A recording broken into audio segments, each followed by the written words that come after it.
In the heart of a small village called Nasamanfo, there lived a woman named Ya.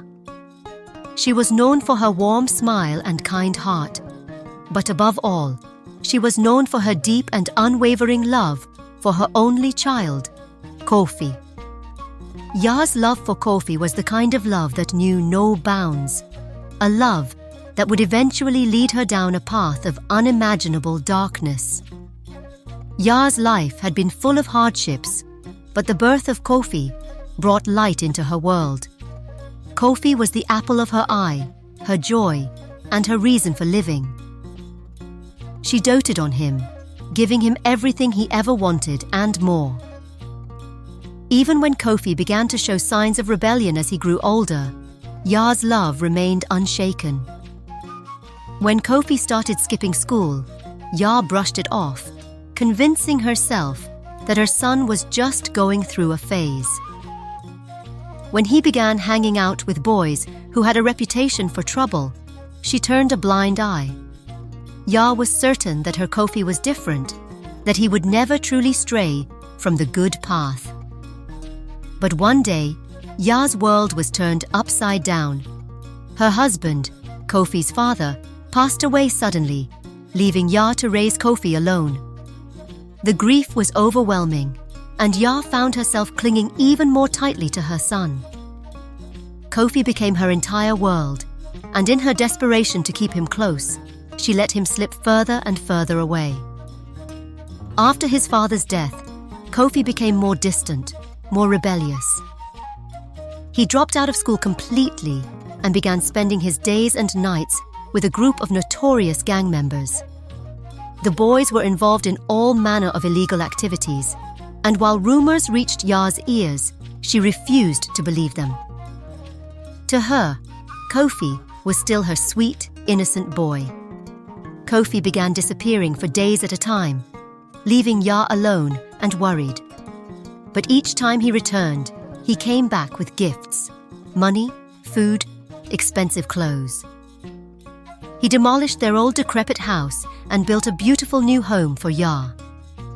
The poverty that had once defined their lives was gone, replaced by a life of luxury that Ya had never imagined possible. But with the wealth came a darkness that Ya chose to ignore. Kofi brought home women, sometimes several at a time, and their loud, raucous behavior filled the once peaceful home with noise and chaos. Ya would hear the sounds of laughter and screams late into the night. But she would close her door and pretend that everything was fine. As long as Kofi was happy, she told herself, that was all that mattered. One fateful day, Kofi returned home after another of his long absences, and Ya noticed something different about him. There was a foul odor clinging to him, something that made Ya's stomach turn. At first, she thought it was the stench of the streets, but as days passed, the smell only grew worse. Then, one morning, as Kofi limped into the kitchen, Ya saw it. A large festering wound on his leg, oozing with pus and crawling with maggots.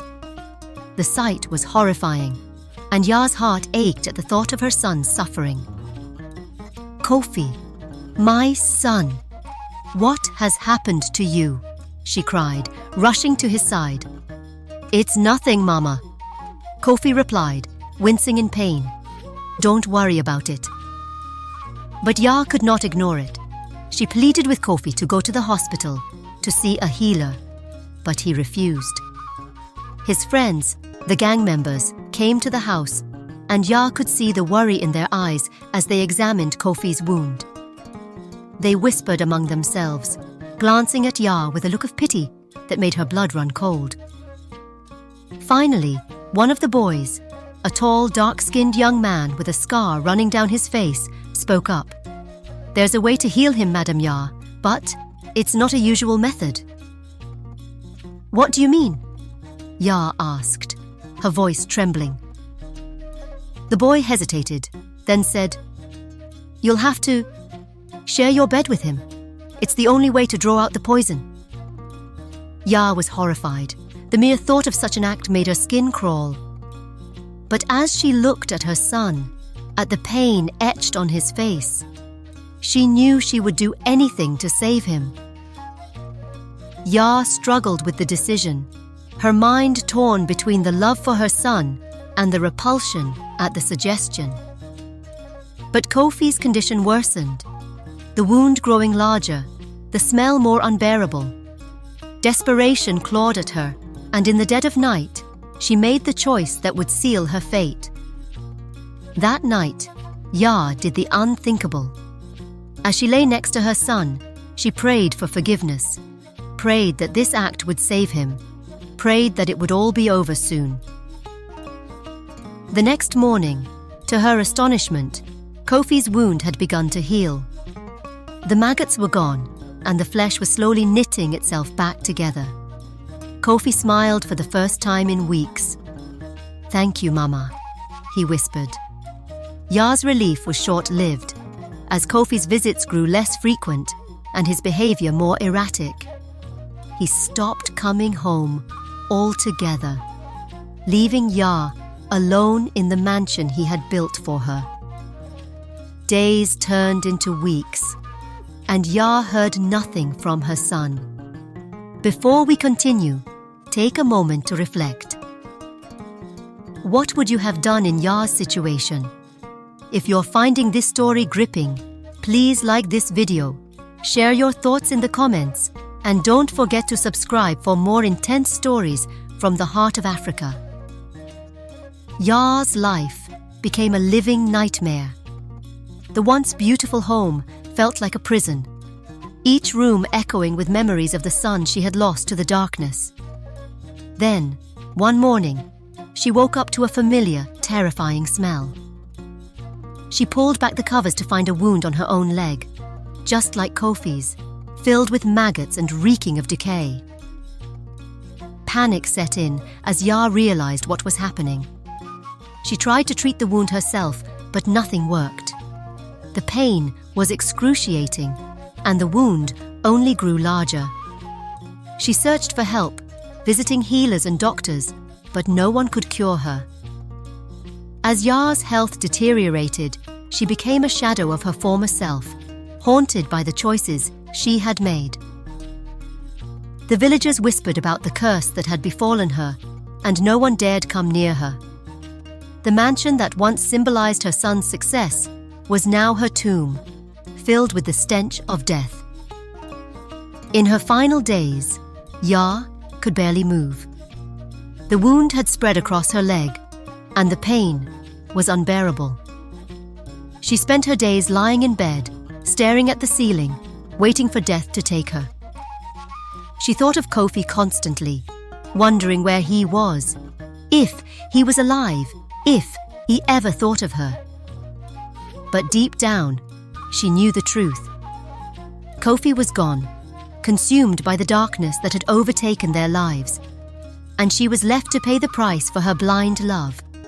Ya died alone, in her mansion, her body ravaged by the wound that had started with her son.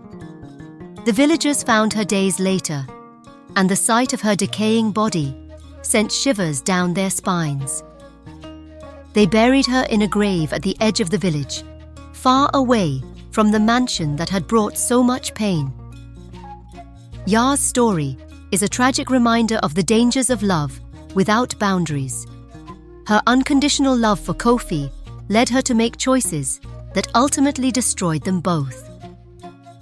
In the end, the wealth and luxury she had enjoyed were worthless, and all that remained was the pain of her son's betrayal. What lessons can we learn from this story? Share your thoughts and reflections in the comments below. If this story moved you, please subscribe to the channel for more powerful African tales, and hit the notification bell so you would be the first to know when we post a new video. Also, share this video to keep the conversation alive. Let's learn from the past so we can build a better future. Thank you for watching.